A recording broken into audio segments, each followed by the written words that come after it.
Welcome back to my channel smart creative minds. Friends, ఎలా ఉన్నారు? ఈరోజు కార్తీక సోమవారం కదా. అయితే ఏంటి వీడియోలో కాలువ చూపిస్తుంది, వాటర్ చూపిస్తుంది అనుకుంటున్నారా? ఏం లేదండి, పొద్దున్నే మనం లేచిన తర్వాత దీపారాధన చేసి వాటర్లో దీపాలు వదులుతారు కదా, అరటి పొత్తుల్లో పెట్టి. సో ఆ విధంగా ఉదయాన్నే లేచి చేస్తున్నాం అనమాట. అందుకని చెప్పేసి ఇక్కడ జస్ట్ ఒక చిన్న వాటర్ క్లిప్పింగ్ అనేది తీస్తున్నాను. ఇది కాలం అనమాట. ఇది మా ఇంటి దగ్గర ఉంది. సో ఇంటి దగ్గర ఉంది కాబట్టి ఇంకెందుకు ప్రాబ్లం, ఉదయాన్నే లేచి దీపారాధన వెలిగించి గంగమ్మ తల్లికి దీపారాధన సమర్పిస్తున్నాం అనమాట. సో అందుకని చెప్పేసి కింద క్లిప్పింగ్ తీశాను. అయితే ఇక్కడ కొంతమంది వచ్చేసి రకరకాలుగా వాడుకుంటారు కదండి వాటర్ని. మనమేమో పూజిస్తాము, కొంతమంది ఏమో అక్కడ చూస్తున్నారు ఒక అతన్ని. సో ఫిషెస్ పట్టుకోవడం కోసం అతను ట్రై చేస్తూ ఉన్నారు అనమాట కాలువలో. సో జస్ట్ మామూలుగా అని చెప్పేసి క్లిప్పింగ్ తీశాను, అదనమాట విషయం. సో నెక్స్ట్ ఇక్కడ మీరు చూస్తున్నట్లయితే ఇది వచ్చేసి ఆల్రెడీ అంతకుముందు వీడియో చూపించాను కదా, మారేడు చెట్టుని. సో మారేడు చెట్టుని కూడా పూజించి తర్వాత ఇక్కడ మా ఇంట్లో ఇంకొక విషయం, మనకి తూర్పు వైపు గుమ్మం ఉంటుంది కదా అండి. తూర్పు వైపు గుమ్మం ఉన్నప్పుడు మనం ఈశాన్యం వైపు తులసి మొక్క పెట్టుకుంటాం కదా. చిన్న తులసి మొక్క ఉందన్నమాట. అక్కడ ఉదయాన్నే లేచి దీపారాధన చేసాము. ఇంకొక విషయం, మనకి వాటర్లో వదలాలి కదా, అలా లేకపోతే మీరు వాటర్ ఉంటుంది కదా, వాటర్ మోడ్, దానికి కొంచెం దూరంగా దీపారాధన చేయండి. సో ఇక్కడ ఈ క్లిప్పింగ్ వచ్చేసి మేము విజయవాడలోని యనమల కుదురు కొండ మీద ఉన్నటువంటి శ్రీ రామలింగేశ్వర స్వామి వారి దేవస్థానం ఇది మీరు చూస్తున్నారు కదా. అయితే ఈరోజు కార్తీక పౌర్ణమి కదా. సో కార్తీక పౌర్ణమిని సంబంధించి చాలా మంది భక్తులకు ఇక్కడికి విచ్చేస్తున్నారు. చూసారా ఎంత రద్దీగా ఉందో, అసలు నిత్యం కలగలలాడుతూ ఉంటుందండి ఈ దేవస్థానం. అయితే మరీ ముఖ్యంగా కార్తీక మాసంలో అయితే తప్పకుండా ప్రతి ఒక్క హిందువు వచ్చి ఈ కొండ మీద ఉన్నటువంటి శ్రీ రామలింగేశ్వర స్వామిని తప్పకుండా దర్శించుకుంటారు. అయితే మనకి విజయవాడలో చాలా గుడులు, ప్రతి గుడికి కూడా ప్రతి ప్రత్యేకత ఉంటుంది. కానీ ఈ కొండ మీద ఉన్నటువంటి రామలింగేశ్వర స్వామి యొక్క ప్రత్యేకత ఏంటి అనేది మీకు చెప్పడం కోసమే నేను ఈ వీడియో చేస్తున్నాను. సో ఇది స్టార్టింగ్ ఎంట్రన్స్ పాయింట్ అనమాట. మీరు ఇక్కడ ఇందాక నుంచి మన ఆటోలో కనిపించారు, ఆటో దగ్గర మన ఆటో దిగేసేసి స్టార్టింగ్ ఎంట్రన్స్ నుంచి మనకి కొండ అనేది స్టార్ట్ అవుతుంది. కొండ మీద వెళ్ళి రోడ్డు వేశారనమాట. పాతకెళ్ళింది ఎలా ఉందో అది కూడా ఫొటోస్ చూపిస్తాను తర్వాత వీడియోలో. ఇలా మనం నడుచుకుంటూ వెళ్ళాలి. అంటే జస్ట్ మన తిరుపతి కొండ ఎక్కేటప్పుడు ఎలా టర్న్స్ ఉంటాయి కదా, అంటే మరీ అన్ని టర్న్స్ ఉండవు, ఒక 3-4 టర్న్స్లో అయిపోతుంది. ఇక్కడ వచ్చేసి చాలా రకరకాల చెట్లు కూడా వీళ్ళు నాటించారు. ఇది వచ్చేసి మారేడు చెట్టు. సో మారేడు ఆకులు కోసుకుని మనం డైరెక్ట్గా గుడికి వెళ్ళొచ్చు. ఎందుకంటే మారేడు ఆకులతో శివుడిని పూజిస్తాం కదా. సో అందుకని చెప్పేసి అక్కడ నేను కట్ చేసుకున్నాను, మామిడి ఆకులు తీసుకున్నాము. ఈ కొండ చూస్తున్నారు కదా మీరు ఇక్కడ, ఈ కొండ అంతా కూడా, గుడంతా కూడా కొండ మీద ఉంటుంది. సో మొత్తం వ్యూ అంతా కూడా నేను ఇక్కడ కవర్ చేశాను. ఓకే, సో ఆ వ్యూ అంతా ఒకసారి మీకు చూపిస్తాను వీడియోలో. ఒక 2 మినిట్స్ వరకు ఎలా ఉంది, ఎలా వెళ్ళాలి అనేది మీరు చూసి అబ్జర్వ్ చేయొచ్చు అనమాట. అయితే ఈ వీడియోకి సంబంధించి నేను మీతో ఇంకొక విషయం షేర్ చేయాలండి. అదేంటంటే, నేను బీఈడీ చదువుతున్నప్పుడు మా కాలేజ్ వాళ్ళు ఈ గుడి మీద సంబంధించి ఏదన్నా డాక్యుమెంటరీ అంటారు కదా, అలాంటి డాక్యుమెంటరీ తీయమన్నారు అనమాట. సో అప్పుడు కూడా నేను ఈ గుడికి సంబంధించి మొత్తం వీడియోస్ అన్నీ కలెక్ట్ చేసి ఈ గుడి యొక్క చరిత్ర ఎప్పటి నుంచి ఉంది, ఎంతమంది ఎప్పుడు భక్తులు వస్తారో, స్పెషాలిటీ ఏంటి, పూజలు ఎలా నిర్వహిస్తారు, అభిషేకాలు ఎలా ఉంటాయి అనే దాని గురించి ప్రతిదీ కూడా నేను రాశాను అనమాట. రాసిన దాన్ని ఒకసారి ఈనాడు పత్రికలో కూడా నేను రాసినటువంటి ఇన్ఫర్మేషన్ వాళ్ళు ప్రింట్ చేశారు. అప్పుడు చెప్పాను కదా, బీఈడీ చదువుతున్నప్పుడు ప్రాజెక్ట్ వర్క్ సంబంధించి ఈ గుడి దేవస్థానం మేనేజ్మెంట్ ఉంటుంది కదండి, వాళ్ళతో నేను సంప్రదించి కొద్దిగా వాళ్ళకి మనీ కూడా పే చేయడం జరిగింది. ఎందుకంటే ఎంత కొంత వాళ్ళు ఇస్తే ఇన్ఫర్మేషన్ మనకి కొద్దిగా చెప్తారు కదా. సో అదనమాట, జస్ట్ చిన్న విషయం మీతో షేర్ చేసుకుందామని చెప్పేసి ఇది కూడా చెప్తున్నాను. సో అప్పట్లోనే ఈ గుడికి సంబంధించి ఇన్ఫర్మేషన్ అనేది నేను కలెక్ట్ చేశాను. చాలా ఇన్ఫర్మేషన్ ఉంది నాకు ఈ గుడికి సంబంధించి. అండ్ విజయవాడలో చాలా దేవస్థానాలు ఉన్నాయండి. బట్ అన్నిటికన్నా కూడా చాలా పురాతనమైనటువంటి దేవస్థానం ఇది. ఎన్నో వందల సంవత్సరాల నుంచి ఈ గుడి అనేది ఇక్కడ ఉంటుంది.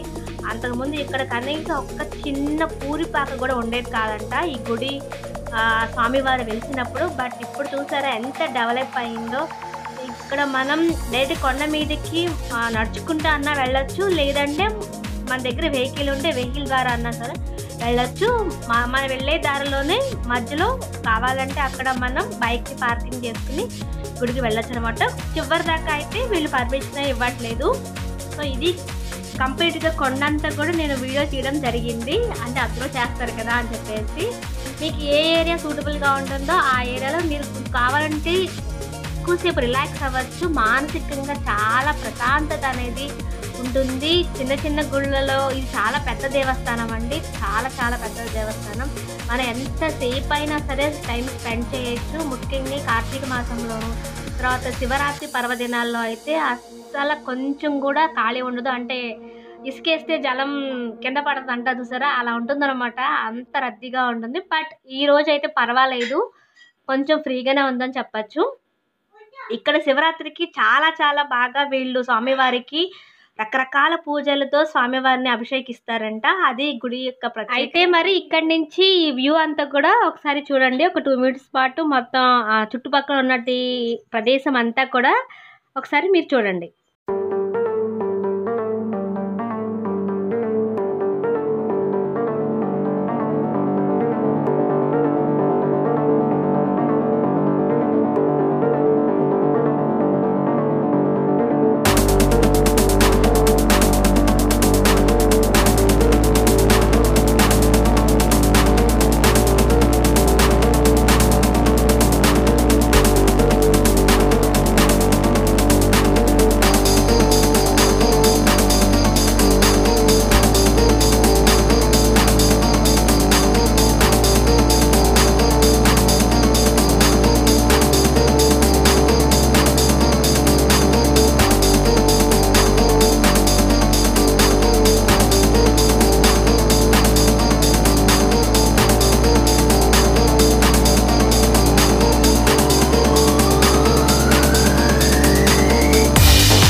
సో ఫ్రెండ్స్ చూసారు కదా ఇప్పటి వరకు, అది మీరు చూసింది గుడికి వెళ్ళడానికి ఎంట్రన్స్ దారి అన్నమాట.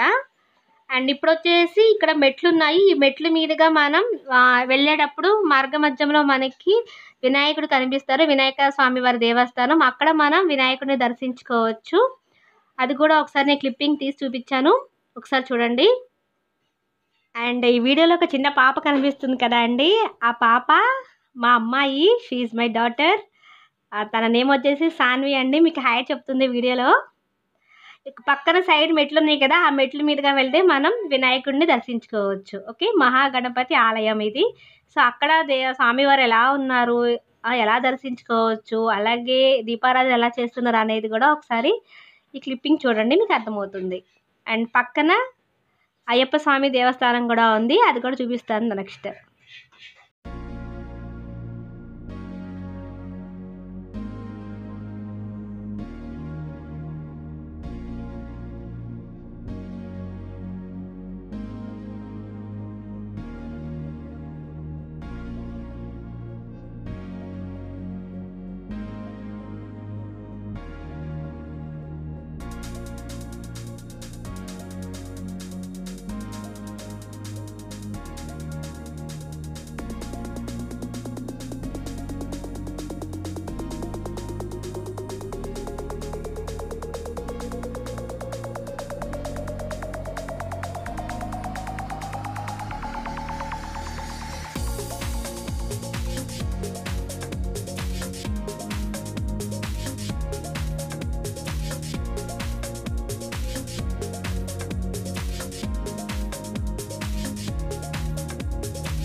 చూశారు కదా, మొత్తం ఇక్కడ తులసి చెట్టుకి నేను దీపారాధన చేస్తున్నాను. అండ్ పక్కన ఇంకా చాలా చాలా సపరేట్ మొక్కలు కూడా ఉన్నాయండి. కావాలంటే వాటిని కూడా మనం ఒకసారి చూడొచ్చు అనమాట. ఇప్పుడు మనం వినాయకుడిని దర్శనం చేసుకున్న తర్వాత స్ట్రైట్ మెట్లు ఉంటాయి కదా, ఇందాక సైడ్కి వెళ్ళాం కదా మనం. ఇప్పుడు మళ్ళీ అదే రూట్లో ఆ స్టెప్స్ ఎక్కుతూ వెళ్ళినట్లయితే మనం డైరెక్ట్గా రామలింగేశ్వర స్వామి వారిని దర్శనం చేసుకోవచ్చు. ఇది వెళ్ళేటటువంటి దారి. నేను ఆ వ్యూ కూడా చూపిస్తున్నాను, చూడండి.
ఇక్కడ ఒక 50 మెట్లు ఉంటాయేమో, ఎగ్జాక్ట్గా చెప్పలేను. బట్ మెట్లు అయితే కొంచెం ఎక్కువే ఉంటాయి.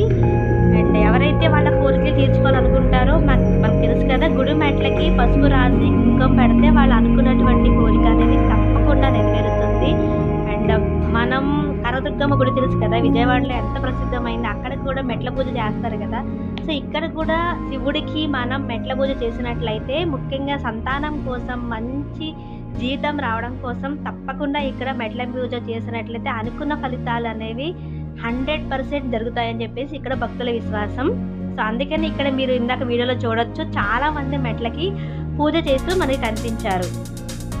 అండ్ ఇక్కడ మీరు చూసినట్లయితే ఇది గుడి ప్రాంగణం అంటాము. ఈ గుడి ప్రాంగణంలో భక్తులు చాలా వరకు పెద్ద క్యూ లైన్ అయినా ఉందని చెప్పాలి. ఈ క్యూ లైన్లో ఎక్కువసేపు నిలబడాలి, తప్పదు కదా.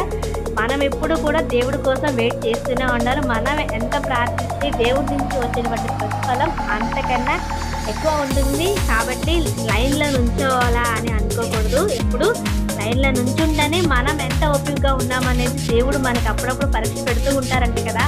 సో ఆ పరీక్షలో మనం ఎప్పుడు నెక్కుతూనే ఉండాలి. ఇక్కడ మీరు చూసినట్లయితే ఇది గుడి లోపలికి వచ్చిన తర్వాత మరొక వినాయకుడిని మనం ఇక్కడ దర్శించుకోవచ్చు. ఇక్కడ చిన్న వినాయకుడు, ఇందాక మనం చూసింది ఆ వినాయకుడికి సపరేట్ దేవస్థానం అనేది అక్కడ వాళ్ళు కేటాయించారు. ఇది గుడి పక్కన అంటే శివుడికి పక్కనే ఉన్నటువంటి వినాయకుడి మందిరం అని చెప్పచ్చు. ఇంకా మనం చూసింది గణపతి, అంటే గణపతి వినాయకుడు అనమాట. ఇక్కడ ఊరి దగ్గర మందిరంలో ఉన్నటువంటి వినాయకుడు సిద్ధి వినాయకుడు అని పిలుస్తాము. అంటే ఆ వినాయకుడికి ఈ వినాయకుడికి వినాయకుడు ఒకటే కానీ బట్ పేరు మాత్రం మార్పు. ఇక్కడ వరసిద్ధి వినాయకుడు అని పిలుస్తాం. సో వరాలు అనేవి అక్కడ కన్నా కూడా ఇక్కడ ఎక్కువగా మనం మనసులో ఉన్న కోరిక దేవుడికి చెప్పుకుంటే తప్పకుండా నెరవేరుతుంది. సో వచ్చినప్పుడు ఈ ఇద్దరిని కూడా మనం దర్శించుకోవడానికి ప్రయత్నించాలి.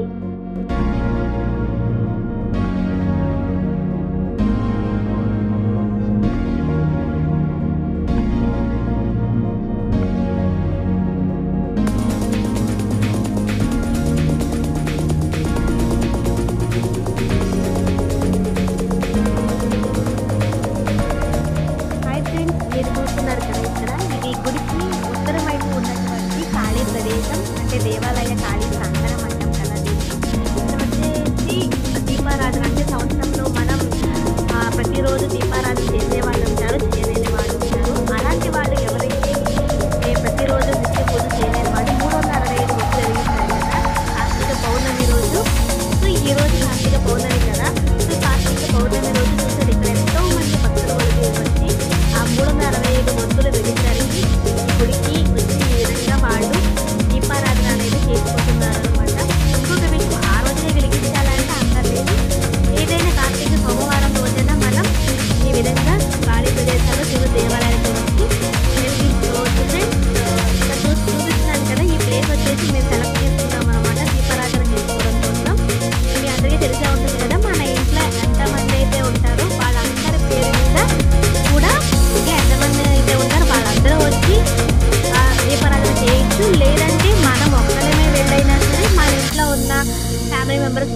అందరికీ ఒక్కొక్క సపరేట్ 365 రూపాయలు వర్త్ ఉంటుంది కదా, దాన్ని మనం ఈ విధంగా వెలిగించుకోవచ్చు అనమాట. ఇక్కడ నేను వచ్చేసి ఇక్కడ నా ప్లేస్లో ఒక చిన్న ప్లేస్ సెలెక్ట్ చేసుకుని ఈ విధంగా ముందు బియ్యం పిండితోనూ పసుపు కుంకుమతోనూ పీట ముగ్గు అనేది వేసుకున్నాను. ఈ పీట ముగ్గు వేసుకున్న తర్వాత మనం తెచ్చుకున్నటువంటి పూజ సామాగ్రి ఏదైతే ఉంటుందో దాన్ని పెట్టి మనం దేవుడి ఇంట్లో సేమ్ ఎలా దీపారాధన చేసుకుంటే అలాగే చేసుకోవచ్చు. అండ్ నెక్స్ట్ పక్కన ఇక్కడ వచ్చేసి ఇది ఆంజనేయ స్వామి దేవస్థానం అనమాట. చిన్నది చాలా చిన్నగా ఉంటాడు స్వామివారు. పక్కన చాలా ఎక్కువగా ఉన్నటువంటి ఎన్ని అడుగులో నేను అడగలేదండి ఎవరిని. సో ఆంజనేయ స్వామి విగ్రహం కూడా మనం అక్కడ చూపిస్తూ నేను మళ్ళీ తర్వాత క్లిప్పింగ్లో అది యాడ్ చేశాను, చూపిస్తాను. అండ్ దాని పక్కనే ఉన్నటువంటి మరొక దేవాలయం నాగేశ్వర స్వామి గుడి అనమాట. ఇక్కడ ప్రతి నాగుల చవితి రోజు లేదంటే గుడి చుట్టూ కూడా మొత్తం భక్తులందరూ ఆరాధనతో మొత్తం నిండిపోయింది. ఆ ప్రదేశం అంతా కూడా ఇది ఎంట్రన్స్ గుడికి లోపల వేయడానికి అక్కడ డైరెక్ట్గా చాలా మంది పుట్టలో పాలు కూడా పోస్తున్నారు. ఇదే చాలండి. ఇక్కడ మనం నవగ్రహాల పూజ చేయాలన్నా ఈ గుడికి రావచ్చు, ఆంజనేయ స్వామి పూజ చేయాలన్నా లేదా సుబ్రహ్మణ్య స్వామి పూజ చేయాలన్నా మన గుడికి రావచ్చు, వినాయకుడు దర్శించుకోవడం కోసం రావచ్చు, అలాగే అయ్యప్ప స్వామిని దర్శించుకోవాలనే వారు రావచ్చు, శివుడి కోసం రావచ్చు, పార్వతీ అమ్మవారి కోసం రావచ్చు. ఇలా మనకి ముఖ్యమైన దేవతలు అందరూ కూడా ఒకే చోట ఉన్నటువంటి చాలా పెద్ద దేవస్థానం ఈ శ్రీ రామలింగేశ్వర స్వామివారి దేవస్థానం యనమల కుదురుగా చెప్తాము. ఎంతోమంది భక్తులు ఈ ప్రదేశాన్ని వచ్చి సందర్శించుకుంటారు ఫ్రెండ్స్. అయితే ఇక్కడ నేను కొన్ని వీడియో క్లిప్పింగ్స్ కూడా తీసుకున్నాను. నేను ఆ గుడి దగ్గర ఉన్నటువంటి వీడియో క్లిప్పింగ్స్ వెనక బ్యాక్గ్రౌండ్ ఎలా ఉంది, ఏం చెప్తున్నారు అనేది కూడా ఇక్కడ కొన్ని మంత్రాలు అలాగే దాని యొక్క భావం కూడా వీళ్ళు రాశారు కదా. సో జస్ట్ చిన్నగా షూట్ చేశాను ఇక్కడ నేను. శివనామ స్మరణం సర్వ పాపహరణం. నిత్యం కూడా మనం శివుణ్ణి దర్శించుకుంటూ ఉందాం. ఇందాక మీకు చెప్పాను కదా ఆంజనేయ స్వామి గుడి దగ్గర చాలా పెద్ద హనుమంతుని విగ్రహం ఉందని. ఈ గుడి మొత్తంలో కూడా చాలా రీసెంట్గా నిర్మించినటువంటి విగ్రహం అండి. ఇది కొత్తది, అంటే నాకు తెలిసి 7 years అవుతుంది ఆ ఆంజనేయ స్వామి విగ్రహం స్టార్ట్ చేసి. అండ్ ఇక్కడ మీరు చూడొచ్చు, ఇక్కడ రకరకాల బుక్స్ కూడా వీళ్ళు అమ్ముతున్నారు. అంటే ఆధ్యాత్మికకు సంబంధించిన బుక్స్ మనం ఏమన్నా తీసుకోవాలి అనుకుంటే వీళ్ళు ఎక్కడి నుంచో వచ్చి ఆధ్యాత్మికతను పెంపొందించడం కోసం వీళ్ళు కొన్ని బుక్స్ కూడా వీళ్ళు మనకి అందించడం జరుగుతుంది. ఇందులో చాలా బుక్స్ ఉన్నాయండి. అంటే కొన్ని బుక్స్ అయితే చాలా ఇంట్రెస్టింగ్గా ఉన్నాయి. రామాయణం బుక్స్ ఉన్నాయి, మహాభారతం బుక్స్ ఉన్నాయి, అండ్ అలాగే సనాతన ధర్మం అంటాం కదా, ఆ సనాతన ధర్మానికి సంబంధించిన బుక్స్ ఉన్నాయి. అండ్ అలాగే న్యాచురల్ ప్రొడక్ట్స్, ఆర్గానిక్ ప్రొడక్ట్స్ ఉన్నాయి. అంటే ఇవి సోప్స్, హెర్బల్ సోప్ అండి ఇది. అండ్ అలాగే ఇక్కడ అగరబత్తులు ఉన్నాయి. ఇంకా రకరకాల పూజ సామాగ్రి కూడా వీళ్ళు మనకి అందుబాటులో తీసుకొస్తున్నారు. వీళ్ళు నాకు చెప్పింది ఏంటంటే ప్రతి బుక్ కూడా మనకి భగవంతుడికి సంబంధించిందే. మనం ఎక్కడి నుంచి వచ్చాము, సృష్టికర్త ఎవరు, మన మరణానంతరం కూడా మనం ఏంటి పరిస్థితి అనేది కూడా ఈ బుక్స్లో వీళ్ళు రాసి ఉంటుందని చెప్పేసి వీళ్ళు మనకి తెలియజేయడం జరుగుతుంది. సో భక్తి వేదాంతి స్వామివారి పుస్తకం అనమాట. శ్రీకృష్ణుడికి సంబంధించిన విషయాలన్నీ కూడా మనకి ఇక్కడ తెలుస్తాయి. ఇది ఎక్కడే కాదని చాలా బుక్స్ ఉన్నాయి ఇక్కడ. ఇందులో నేను కొన్ని బుక్స్ అనేవి ఓపెన్ చేసి అది ఎలా ఉంది, వీళ్ళు ఏ విధంగా మనకి ఇన్ఫర్మేషన్ ఇస్తున్నారు అని చెప్పేసి చిన్న ఆ దేవుడి చరిత్రకి సంబంధించినటువంటి కథల్ని చిన్నగా వీడియో క్లిప్పింగ్స్ కూడా యాడ్ చేశాను మధ్యలో. అండ్ మునులకు సంబంధించి మహాయోగులు ఉంటారు కదా, వాళ్ళందరికీ సంబంధించి. ఈ బుక్ వచ్చేసి శ్రీకృష్ణ భగవానుడిది అనమాట. శ్రీకృష్ణుని చరిత్ర, అంటే శ్రీకృష్ణుడు చిన్నపిల్లవాడుగా ఎలా ఉన్నప్పుడు అదంతా తెలియచెప్పేటటువంటి ఒక మంచి ప్రామాణిక గ్రంథంగా చెప్పచ్చు. ఇంగ్లీష్లో కూడా ఉన్నాయి, తెలుగులో కూడా ఉన్నాయి. రామాయణకు సంబంధించి చిన్న స్టోరీస్ లాగా మనకి పిల్లలకి ఇవి పుస్తకాల గురించి చెప్పాలంటే రామాయణ, మహాభారతం, శ్రీకృష్ణుడికి సంబంధించి చెప్పాలంటే వీళ్ళు చిన్న స్టోరీ బుక్స్గా కూడా వీళ్ళు ప్రింట్ చేసి ఇస్తున్నారంట. ఓకే, అవి చదివేటప్పుడు కూడా వాళ్ళకి అర్థమైపోతుంది. ఎలాగో మనం చదువుకునేటప్పుడు మనకి తెలుగు పుస్తకంలో ఇలాంటివి ఉండేవి అనమాట. గుర్తుందా మనకి 10th క్లాస్ వరకు కూడా, ప్రతి 6th క్లాస్ నుంచి 10th క్లాస్ వరకు, ఏది ప్రైమరీ క్లాసెస్ కూడా మన దేవుడి గురించి, భక్తి గురించి కొన్ని బుక్స్ అనేవి మనకు చెప్పేవాళ్ళు.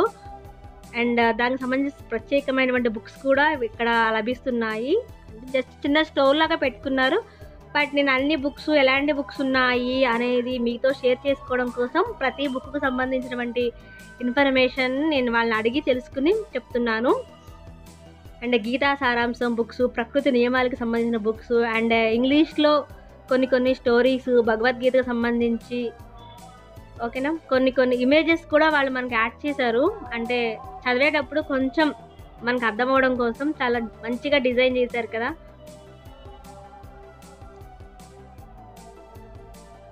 మొత్తం అందులో ఎవరికి ఏ లాంగ్వేజ్ వీలుగా ఉంటే ఆ లాంగ్వేజ్లో వాళ్ళు చదువుకోవచ్చు. అందుకని చెప్పేసి వీళ్ళు తెలుగు ప్లస్ ఇంగ్లీష్ లాంగ్వేజ్లో కూడా వీళ్ళు మనకి బుక్స్ అనేది ప్రొవైడ్ చేయడం జరుగుతుంది. ఇక్కడే కాదండి, ఇప్పుడు ఉంటారు వీళ్ళు. ప్రతి కార్తీక మాసంలో ప్రతిసారి ఉంటారు.